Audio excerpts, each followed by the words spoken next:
Hello student, welcome to my class. आज हम लोग न्यू चैप्टर स्टार्ट करेंगे सॉलिड स्टेट। ये लेक्चर हमारा इंट्रोडक्टरी रहेगा। क्लास 11th में हम लोगों ने स्टेट्स ऑफ मैटर नाम से एक चैप्टर पढ़ा था केमिस्ट्री में। तो बेसिकली जो स्टेट्स ऑफ मैटर होते हैं ना, कितने तरीके से आप लोग मैटर को क्लासिफाई करते हो, उसे 5 स्टेट्स ऑफ मैटर होते हैं। बट बेसिकली आप लोग 3 स्टेट्स के बारे में पढ़ते हो: सॉलिड, लिक्विड और गैस। ठीक है, बाकी 2 जो स्टेट्स होते हैं उनके बारे में ज्यादा हम डिस्कस करते नहीं हैं। तो लिक्विड स्टेट के बारे में और गैसेस स्टेट के बारे में क्लास 11th में पढ़ा होगा आपने। केमिस्ट्री में बेसिकली 80 to 90% केमिस्ट्री में जो चैप्टर है आपका स्टेट्स ऑफ मैटर, उसमें गैस के बारे में ही ज्यादा है। जैसे वेरियस गैसियस लॉज हैं या आइडियल गैस इक्वेशन है, ये सब गैसियस स्टेट में ही पढ़ा था आपने। और उसी चैप्टर में बहुत एक छोटा सा पार्ट था लिक्विड स्टेट का। क्यों? क्योंकि लिक्विड स्टेट जो हमको पढ़ने को मिलता है वो फिजिक्स में पढ़ने को मिलता है। जैसे विस्कोसिटी आपने देखा होगा ना, वहां पे फिजिक्स में पढ़ा होगा क्लास 11th में, बर्नौलीज थ्योरम है ना। तो ये सारी की सारी चीजें लिक्विड स्टेट, क्योंकि लिक्विड स्टेट के बारे में पढ़ने को हमें फिजिक्स में मिलता है। तो गैसेस स्टेट के बारे में हमने पढ़ लिया था क्लास 11th में। तो बचा कौन सा स्टेट? Solid state. तो ये सॉलिड स्टेट हम पढ़ते हैं क्लास 12th में, और ये हमारा पहला ही चैप्टर है क्लास 12th में। और जो ये आज की क्लास होने वाली है हमारी, ये क्लास जनरली हमारी सॉलिड स्टेट की ही क्लास है, और ये इंट्रोडक्टरी क्लास होगा। मैंने स्टार्टिंग में आपको बता दिया है। तो चैप्टर का नाम है सॉलिड स्टेट। ठीक है, तो सबसे पहले समझ लेते हैं फिर ये सॉलिड स्टेट्स में कौन कौन से टॉपिक है पूरे चैप्टर में। सबसे पहले इस चीज को समझ लेते हैं। ठीक है, तो देखिए सॉलिड स्टेट में सबसे पहले हम पढ़ेंगे सॉलिड्स क्या होते हैं। ध्यान देना, सबसे पहले हम पढ़ेंगे इसको, डिफाइन करेंगे, यानी कि डेफिनेशन देंगे। इसकी डेफिनेशन समझेंगे उसमें कि सॉलिड्स क्या होते हैं और उनकी क्या प्रॉपर्टीज होती हैं, बस इतना सा। ठीक है, फिर उसके बाद हम करेंगे इनका क्लासिफिकेशन, यानी कि सॉलिड्स का classification, classification of solids, classification of solids. ठीक है, फिर उसके बाद हम करने वाले हैं यूनिट सेल के बारे में। यूनिट सेल, देखिए मैं इसको थोड़ा सा आप लोगों को आइडिया आ जाए तो इसलिए मैं बता दूं। जैसे सॉलिड्स क्या होते हैं आपको पता चल जाएगा, तो आप सॉलिड्स को करेंगे क्लासिफाई। ठीक है, उसी में आएगा आपका यूनिट सेल। देखो क्यों, क्या है यूनिट सेल। जैसे मान लो ह्यूमन बॉडी की अगर बात करो, ह्यूमन बॉडी, ठीक है, एक ह्यूमन बॉडी की मान लो पूरा सॉलिड समझ लो इसको।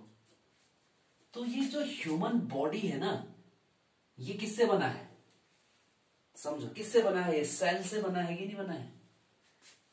सेल होगा। हालांकि सेल के बारे में आप लोग जब पढ़ते हो बायोलॉजी में, तो सेल के भी बहुत सारे सेल ऑर्गन्स होते हैं ना, न्यूक्लियस है ना, तो बहुत सारे, मुझे तो ज्यादा आइडिया नहीं है।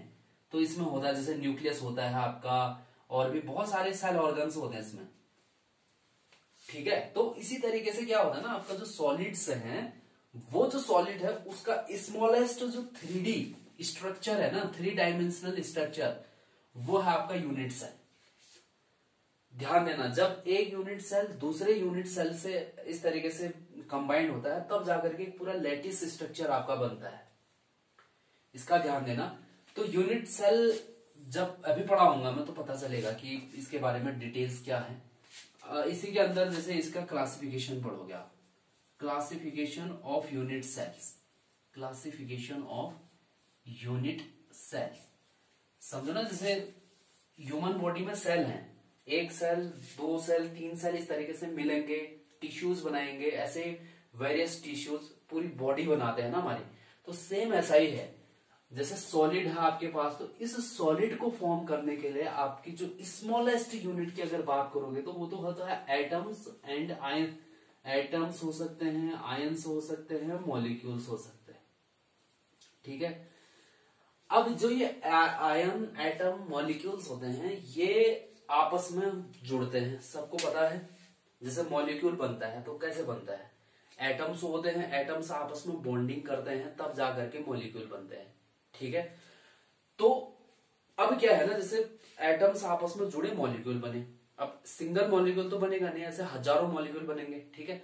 तो एक मॉलिक्यूल दूसरे मॉलिक्यूल के साथ भी अटैच होता है, क्योंकि आपने जब सॉलिड स्टेट के बारे में पढ़ा होगा तो कहा था, जब छोटी क्लास में 9th में आपने पढ़ा होगा, जो सॉलिड के कॉन्स्टिट्यूएंट पार्टिकल्स होते हैं वो बहुत ज्यादा क्लोज होते हैं, इस तरीके से पढ़ा होगा आपने, है ना। स्टेट्स ऑफ मैटर में जब आपने सॉलिड स्टेट पढ़ा होगा तो वहां पर पढ़ा होगा कि जो सॉलिड्स हैं उनके कॉन्स्टिट्यूएंट पार्टिकल्स बहुत ज्यादा क्लोजली पैक्ड रहते हैं, जबकि अगर लिक्विड स्टेट की बात करें तो इन कॉन्स्टिट्यूएंट पार्टिकल्स का जो इंटर मॉलिक्यूलर डिस्टेंस है वो थोड़ा सा बढ़ जाता है। अगर गैसेस स्टेट की बात करो तो तब तो बहुत ज्यादा इनके बीच की डिस्टेंस होती है, यानी कि गैसेस स्टेट में इन कॉन्स्टिट्यूएंट पार्टिकल्स के बीच कोई भी इंटरेक्शन नहीं होता है। यही चीजें तो पढ़ी थी ना, तो यही चीज यहां पर भी समझो भी, जो ये कॉन्स्टिट्यूएंट पार्टिकल्स है ना ये अरेंज्ड रहते हैं। ये किस तरीके से अरेंज रहते हैं, जैसे पूरा एक मकान बनता है, मकान बनते समय ईंटें यूज होती है ना, तो जो एक ईंट है दूसरे ईंट के ऊपर जाता है, तो इसी तरीके से तो पूरा कमरा बना हुआ है, देखो, है ना। इस कमरे में देखो लेंथ भी होगी, ब्रेथ भी होगी, हाइट भी होगी, यही तो 3 डायमेंशन है। 3 डायमेंशन का मतलब हुआ कि लेंथ भी होनी चाहिए, ब्रेथ भी होनी चाहिए और हाइट भी होनी चाहिए। तो सेम इसी तरीके से क्या करते हैं, जैसे NaCl है, NaCl है, मान लो मैं स्टार्टिंग से इसका एग्जांपल लेते आ रहा हूं, तो NaCl जो है ना ये किस तरीके से रहता है, जैसे एक NaCl है, फिर दूसरा NaCl है, तीसरा NaCl है, इस तरीके से ये अरेंज रहते हैं कि ये एक 3 डायमेंशनल स्ट्रक्चर बना लेते हैं। तुम ऐसा समझो कि इन कोनों में या तो कॉर्नर्स में, जैसे यहां पर Na है तो Na के बगल में Cl होगा, Cl के बगल में Na होगा, Na के बगल में Cl होगा, है ना, Na के बगल में Cl, Cl के बगल में Na, है ना। तो इस तरीके से ये अरेंज रहते हैं। तो स्मॉलेस्ट जो 3D पार्ट है आपका पूरे क्रिस्टल का, दैट इज सॉलिड का स्मॉलेस्ट 3D पार्ट, उसी को बोलते हैं यूनिट सेल। बाकी तो डिटेल हम पढ़ेंगे आगे को, बस हल्का सा फील आए इसीलिए मैं आप लोगों को बता रहा हूं, इसको बोलते हैं यूनिट सेल। अब क्या होगा, जब ये 1 unit cell, 2 unit cell, 3 unit cell इस तरीके से 3 डायमेंशनली एक दूसरे से अटैच रहेंगे तो आपका बन जाता है वहां से लैटिस। क्या बनता है, लैटिस।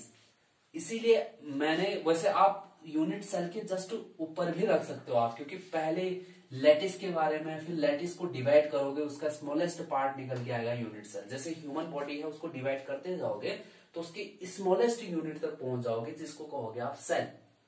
तो ऐसे भी इसको डिवाइड कर सकते हो, या तो फिर आप कह सकते हो स्मॉलेस्ट यूनिट सेल है, 1 सेल 2 सेल इस तरीके से मिलके पूरी ह्यूमन बॉडी बनी है।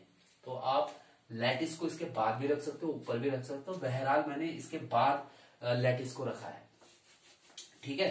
तो यूनिट सेल के बाद क्लासिफिकेशन पढ़ेंगे यूनिट सेल का, उसके बाद पढ़ेंगे हम लैटिस, ठीक है। उसके बाद पढ़ेंगे हम, एक चौथा होगा हमारा, ये हो गया आपका लैटिस, ठीक।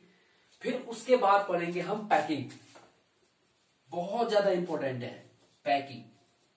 मैं बताता हूं क्यों इंपॉर्टेंट है पैकिंग इन सॉलिड्स। देखो पैकिंग का मतलब क्या हुआ, पैक होना, हाँ सिंपल सी बात है। जैसे आप लोग कोई सामान है ना, जैसे मान लो बहुत सारी बुक्स आपने परचेज करी मार्केट जाके, तो आप उसकी पैकिंग करोगे, पैकिंग तो करोगे या कि सारा उठा करके ऐसे झोला भर के ले आओगे, नहीं, आप क्या करोगे कि सेटिंग करोगे, उसको पैकिंग करोगे, अच्छे से पैक करके लाने में सहूलियत होगी, है ना। तो सेम यही चीज क्या है ना, कि जब भी यूनिट सेल्स बनते हैं, यूनिट सेल्स के 3 डायमेंशनल रिपीटेशन से जब आपका लैटिस स्ट्रक्चर बनता है, तो उसमें जो कॉन्स्टिट्यूएंट पार्टिकल्स है ना, उनकी पैकिंग किस तरीके से हुई होगी, ठीक है, पैकिंग किस तरीके से हुई होगी, यानी कि वो अरेंज कैसे हुए होंगे। जैसे आप समझ लो, जैसे लाइन लगती है, प्रेयर की लाइन लगती है ना हमारी, ठीक है, तो उसमें बच्चे किस तरीके से अरेंज रहते हैं, आपको पता है, बच्चे लाइन से इस तरीके से अरेंज रहते हैं ना। अगर मान लो कि एक ग्राउंड फ्लोर है, ग्राउंड फ्लोर के बाद फर्स्ट फ्लोर आएगा, है ना, तो अगर बहुत ज्यादा जगह ना हो तो बच्चे क्या होंगे, पहले तो ग्राउंड फ्लोर में आएंगे बच्चे, वहां पर करेंगे प्रेयर। जो रिमेनिंग स्टूडेंट्स हैं वो फर्स्ट फ्लोर में जाएंगे, फिर उन और ज्यादा स्टूडेंट होंगे तो थर्ड फ्लोर में जाएंगे, है ना। तो इस तरीके से रिपीटिशन हो रही कि नहीं हो रही। तो सेम यही है जब यूनिट सेल्स है ना, यूनिट सेल्स एक दूसरे के ऊपर इस तरीके से रिपीट होते हैं तो एक पूरा क्रिस्टल बन जाता है। सेम इसी तरीके से समझो कि जैसे मकान है, एक कमरा, इस कमरे के ऊपर दूसरा कमरा, दूसरे कमरे के ऊपर तीसरा कमरा। अगर इस कमरे को तुम यूनिट सेल मानते हो ना, यूनिट सेल मानते हो, तो ये पूरा जो मकान है ये आपका क्रिस्टल लैटिस हो जाएगा, ठीक है। तो अब क्या है कि ये जो लैटिस फॉर्मेशन होता है या फिर क्रिस्टल का फॉर्मेशन जब भी होता है, तो ये जो कॉन्स्टिट्यूएंट पार्टिकल्स हैं ये पैकिंग करते हैं, मतलब एक दूसरे के ऊपर इस तरीके से रहते हैं। मैं बताता हूं किस तरीके से रहते हैं, थोड़ा सा आइडिया आप लोगों को आ जाए, ताकि देखो, अगर मैं बोलता हूं NaCl की बात करता हूं, जिसमें मैं Na के मॉलिक्यूल को इस तरीके से दिखा देता हूं और Cl के मॉलिक्यूल को थोड़ा सा ऐसे दिखा देता हूं, ठीक है। तो अब क्या होगा ना, जैसे दो तरीके इनके अरेंज होने के हो सकते हैं, मतलब ये दो तरीके से पैक हो सकते हैं। नंबर 1 2D तरीका हो सकता है इनका, और दूसरा जो तरीका होगा वो 3D होगा। 2D का मतलब क्या होगा, 2D का मतलब है ऐसे स्पेस में जहां पर दो ही डायमेंशन है। जैसे कैसे, देखो यहां पर को देखता हूं मैं, विजिबिलिटी आ रही है नहीं आ रही है यहाँ पे, हाँ आ रही है। तो देखो अगर 2D तरीके से मैं दिखाऊं ना, इनकी पैकिंग करूं, तो देखो Na दिख रहा होगा ये इस तरीके से, और ये हो गया आपका Cl। फिर आप बीच में करोगे Na, फिर करोगे Cl, फिर Na, फिर Cl, इस तरीके से अरेंज है। देखो ये 2D में Na के जस्ट नीचे Cl लगा दो इस तरीके से, फिर ये Na, फिर Cl, फिर Na, फिर Cl के लिए, फिर Na के लिए। तो ये इस तरीके से अगर अरेंज है ये कॉन्स्टिट्यूएंट पार्टिकल, तो ये 2D में अरेंज है। 2D मतलब अरे बोर्ड से बाहर को थोड़ी ना है भाई, बोर्ड में दो ही डायमेंशन है। देखो ये एक डायमेंशन, दूसरा डायमेंशन है, तीसरा इसमें है ही नहीं डायमेंशन। तीसरा डायमेंशन होने के लिए एक लाइन बाहर को होनी चाहिए इस तरीके से। जैसे ये रूम है ना आपका, जिस भी रूम में आप हो, जो ये फ्लोर है हमारा, फर्श है नीचे का, देखो ये लेंथ होगी, ये ब्रेथ होगी, ठीक है। अगर हाइट की बात करोगे तो हाइट ये दीवार है जो ऊपर को है ना, तो ये हाइट, तो ये पूरा जो रूम है हमारा वो 3 डायमेंशन हो गया। लेकिन जो ये बोर्ड है, ये बोर्ड हमारा 2 डायमेंशन है। तो हमने जो कॉन्स्टिट्यूएंट पार्टिकल्स है उनकी पैकिंग किस तरीके से करी है, 2D वे में किया है। अब आप बोलोगे कि 3D में कैसे करें, तो मैं बताता हूं आपको 3D में कैसे करोगे इनकी पैकिंग। देखो 3D में किस तरीके से करोगे इनकी पैकिंग, हालांकि पैकिंग एक अलग यहां पर टॉपिक है, तो उसको अलग से डिस्कस करेंगे, किस किस तरीके की पैकिंग होती है वो सब डिस्कस करेंगे। लेकिन मैं थोड़ा सा आइडिया बता देता हूं कि पैकिंग 2D में हो सकता है और 3D में हो सकता है, बस इतना ही है मेरा। तो मान लो यहां पर Cl लगा दो, इस वाले कोने में आप लगा लो ये Na हो गया, ये Cl हो गया, Cl के जस्ट बगल में Na के जस्ट बगल में Cl, है ना। यहाँ पर Cl और यहाँ पर Cl के जस्ट ऊपर Na, ठीक है, Na के जस्ट यहाँ पर Cl, इस तरीके से Cl के जस्ट यहाँ पर Na।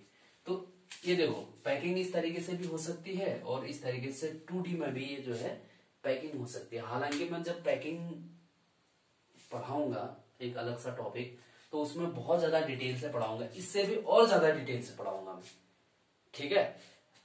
इस पैकिंग में ना, जैसे मान लो मैं समझाता हूं आपको, जैसे आपने क्या लिया ना, 4 बॉल लिए, क्रिकेट वाली बॉल तो जानते हो, टेनिस की बॉल ली आपने, ठीक है, 4 बॉल ली, ठीक, एक बॉल है, इस बॉल के ऊपर दूसरी बॉल रख दी, ठीक है, इस वाले बॉल के बगल में एक बॉल और रख ली, और इसके नीचे भी एक बॉल और रख ली। मतलब इमेजिनेशन, देखो इमेजिन करना आना चाहिए आपको, मतलब जो कल्पना होती है ना, कल्पना शक्ति, इमेजिनेशन पावर, ये आपको यूज करना पड़ेगा यहाँ पर, क्योंकि मैं तो कोई डिजिटल क्लास तो यहाँ पर चल नहीं रही है मेरी, जो मैं एनिमेशन के थ्रू आपको दिखा रहा हूँ, है ना, तो आपको समझना होगा, इमेजिन करना होगा आपको। हाँ, इस तरीके से होगा। तो देखो ये बॉल एज्यूम कर लो, इसको भी बॉल एज्यूम कर लो, ठीक है, दोनों को मिलाया, आपस में मिलाया, ठीक है, 2 बॉल और है, तो 2 बॉल जस्ट इनके नीचे, ठीक है, चारों को आपने मिला दिया, ठीक है, यानी कि पैकिंग होगी, एक तरीके से क्या होगी, आपकी पैकिंग होगी। तो जब पैकिंग होगी तो इसमें कुछ वॉइड्स बचेंगे। अब ये वॉइड्स का मतलब क्या हुआ, कुछ स्पेस बचेगा ना। देखो मैं अगर फिगर में समझाने की कोशिश करूं तो ये हो गया आपका, ये तीसरा हो गया बॉल, ये चौथा बॉल हो गया, तो ये बीच में ना ये खाली जगह बच जा रही है, देखो ये खाली जगह, इसी को बोलते हैं वॉइड्स। हिंदी में इसको बोलते हैं रिक्तिका। रिक्तिका का मतलब हुआ जो स्पेस खाली है, यानी कि जो ये वॉइड है ना, इसी का कैलकुलेशन करना पड़ता है, परसेंटेज निकालना पड़ता है कि कितना परसेंट आपका ये जो वॉइड है ये कितना परसेंट आपका है, इसी की कैलकुलेशन करनी पड़ती है, ठीक है, ये वॉइड्स की।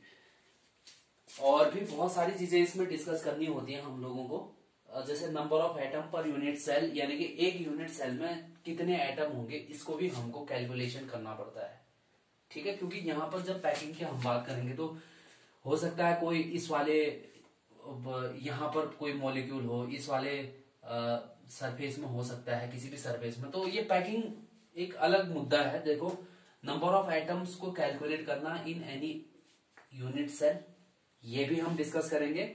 और जब पैकिंग होती है इनकी तो इनमें कुछ वॉइड्स होते हैं, खाली स्थान मिलते हैं हमको पैकिंग के बाद, तो उनका परसेंटेज भी निकालना पड़ता है हम लोगों को, ठीक है। और उसके बाद पढ़ेंगे जो 7वां टॉपिक होगा हमारा, वो होगा defects, defects in solids, defects in solids. और जो लास्ट टॉपिक रहेगा हमारा वो रहेगा बैंड थ्योरी, बैंड थ्योरी, ठीक। दोबारा समझो, नया चैप्टर हमारा सॉलिड स्टेट है। सॉलिड स्टेट में हम लोग सबसे पहले सॉलिड्स की डेफिनेशन पढ़ेंगे, पता होना चाहिए हम लोगों को सॉलिड क्या होता है, डेफिनेशन पढ़ेंगे और कुछ प्रॉपर्टीज इसके डिस्कस करेंगे। सेकंड में हम क्लासिफिकेशन करेंगे सॉलिड्स का, यानी कि ये सॉलिड्स कितने तरीके के होते हैं, टाइप्स ऑफ सॉलिड्स। तीसरे में आएंगे हम यूनिट सेल के बारे में पढ़ेंगे, क्योंकि जो सॉलिड्स होते हैं ना आपके, वो बनते हैं यूनिट सेल से। जैसे ह्यूमन बॉडी किससे बना है, सेल से। ह्यूमन बॉडी का स्मॉलेस्ट पार्ट क्या है, सेल्स, ठीक है। ऐसे ही किसी सॉलिड का स्मॉलेस्ट पार्ट कौन है, जिसके बार बार रिपीटेशन से एक सॉलिड बनता है आपका, उसका नाम है यूनिट सेल। जब एक यूनिट सेल दूसरे यूनिट सेल के ऊपर, ये कमरा है, इस कमरे के जस्ट ऊपर एक कमरा होगा, इस कमरे के बगल में एक कमरा होगा, उस कमरे के ऊपर एक कमरा, पूरा मकान नहीं बन जाएगा आपका। सेम ऐसा ही है, जब एक यूनिट सेल दूसरा यूनिट सेल तीसरा यूनिट सेल इस तरीके से कंबाइंड हो करके आपस में कंबाइंड होते हैं, तब जाकर के आपका एक लैटिस बनेगा, जिसको बोलते हैं लैटिस, ठीक है, क्रिस्टल लैटिस भी बोलते हैं उसको। फिर उसके बाद होता है आपका ये बनता कैसे है। जैसे आपका यहां पर पैकिंग की बात करी थी ना मैंने, यानी कि जब कॉन्स्टिट्यूएंट पार्टिकल्स आपस में पैक होंगे ना, तभी जाकर के तो पूरा सॉलिड बनेगा आपका। कोई एटम है आपके पास, तो वो एटम लिक्विड में है या गैस में है या उसमें है, ऐसा थोड़ा ना कहते हो आप। जब बहुत सारे एटम्स मिलके मॉलिक्यूल बनाते हैं, और मॉलिक्यूल्स भी आपस में अरेंज्ड होने का उनका तरीका होता है। अगर बहुत ज्यादा क्लोज क्लोज पैक है वो, तो वो सॉलिड हो जाते हैं। अगर उन मॉलिक्यूल्स के बीच इंटर एटॉमिक डिस्टेंस है या इंटरमोलिकुलर डिस्टेंस है वो अगर ज्यादा है थोड़ा सा रिलेटिवली, तो वो लिक्विड स्टेट में आ जाता है। अगर उनके बीच इंटरेक्शन बिल्कुल भी नहीं, जो ये एटम है या मॉलिक्यूल्स हैं, आयंस है, जो भी हैं, इनके बीच अगर कोई भी इंटरेक्शन नहीं है तो वो आ जाता है आपका गैसेस स्टेट में। तो ये तो स्टेट्स ऑफ मैटर में आपने पढ़ा है ना। तो वही चीज है, फिर जो कॉन्स्टिट्यूएंट पार्टिकल्स हैं ये किस तरीके से पैक रहते हैं उसके बारे में भी आप पढ़ोगे। ठीक है, पैकिंग इन सॉलिड्स, इसीलिए मैंने लिखा। फिर उसके बाद आप जो पैकिंग्स में कुछ स्थान अगर वॉइड्स रह जाते हैं तो उनकी कैलकुलेशन भी करोगे, यानी कि पूरे कितना परसेंटेज उसका है, ये बहुत सारे कैलकुलेशन होते हैं, वो पढ़ोगे। फिर उसके बाद पढ़ोगे आप डिफेक्ट्स इन सॉलिड्स। ये डिफेक्ट्स कब आते हैं ना, जैसे मान लो ये खाली स्थान था बीच में, मान लो एक छोटा सा पार्टिकल आकर के इसमें चले गया, तो ये पूरे क्रिस्टल की जो प्रॉपर्टी है ना उसको चेंज कर देता है। ठीक है, तो इसी तरीके से और भी बहुत सारे इम्परफेक्शंस होते हैं, यानी कि डिफेक्ट्स होते हैं। जैसे आप इस क्रिस्टल को गर्म कर दो तो हो सकता है जो इंटरस्टिशियल स्पेस में कोई पार्टिकल गया था, एनर्जी गेन करके ये वापस चले जाए यहाँ से, है ना। तो इस तरीके से ये क्रिस्टल की ओवरऑल प्रॉपर्टी चेंज हो जाती है। तो जनरली हम ये पढ़ेंगे कि जो डिफेक्ट्स आते हैं किसी भी क्रिस्टल में ये किस तरीके से आते हैं और कौन कौन से तरीके के डिफेक्ट्स हो सकते हैं। ठीक है, ये पढ़ेंगे। और फिर लास्ट में पढ़ेंगे बैंड थ्योरी, क्योंकि जब भी क्रिस्टल पढ़ेंगे ना हम उनकी प्रॉपर्टीज के बारे में पढ़ेंगे। अगर प्रॉपर्टीज वर्ड जहां पर आ जाता है तो प्रॉपर्टीज दो तरीके के पढ़ सकते हो आप, या तो कलर क्या है ये वो इस तरीके से फिजिकली पढ़ सकते हो, दूसरा आप इसका केमिकली पढ़ सकते हो, केमिकल प्रॉपर्टीज। तो केमिकल प्रॉपर्टीज में यहाँ पर आपको केमिकल रिएक्शंस नहीं करानी है, फिजिकल केमिस्ट्री का पार्ट है। तो आप लोग जनरली इलेक्ट्रिकली कंडक्टर है या नहीं है इस तरीके से आप उसको समझाओगे, तो वहीं से आती है बैंड थ्योरी, यानी कि ये इलेक्ट्रिसिटी को कंडक्ट करते हैं तो क्यों करते हैं, इसके पीछे का रीजन क्या है ना। मेटल है आपके पास, तो मेटल क्या करता है आपका जनरली इलेक्ट्रिसिटी को कंडक्ट करता है, नहीं करता है, तो क्यों करता है उसके पीछे का जो रीजन है ना वो बताएगा बैंड थ्योरी। ठीक है, तो इसीलिए बैंड थ्योरी आप लोग पढ़ोगे। तो मोटा मोटा अगर हिसाब लगाओ तो पूरे चैप्टर में आप लोग क्या क्या पढ़ने वाले हो ये थोड़ा सा आइडिया आप लोगों को आ चुका होगा अभी तक। ठीक है, इतना मैं आप लोगों से उम्मीद करता हूं कि इतना एटलीस्ट आप लोगों के समझ में आ चुका होगा। ठीक है, वैसे भी आप लोग वीडियो फॉलो तो कर नहीं रहे हो, बताओ इतनी मेहनत से पढ़ाता हूं मैं आप लोगों को, वीडियो प्रॉपर देखना चाहिए ना आप लोगों ने। व्यूज कम आ रहे हैं इसका मतलब आप लोग देख नहीं रहे हो। ठीक है, तो देख लो, और जहां पर भी समझ में ना आए ना तो आप लोग क्वेश्चन पूछ सकते हो, कोई बड़ी बात थोड़ी ना है। व्हाट्सएप पर आप लोग मेरे को पर्सनल मैसेज करके भी क्वेश्चन पूछ सकते हो, या यूट्यूब के कमेंट सेक्शन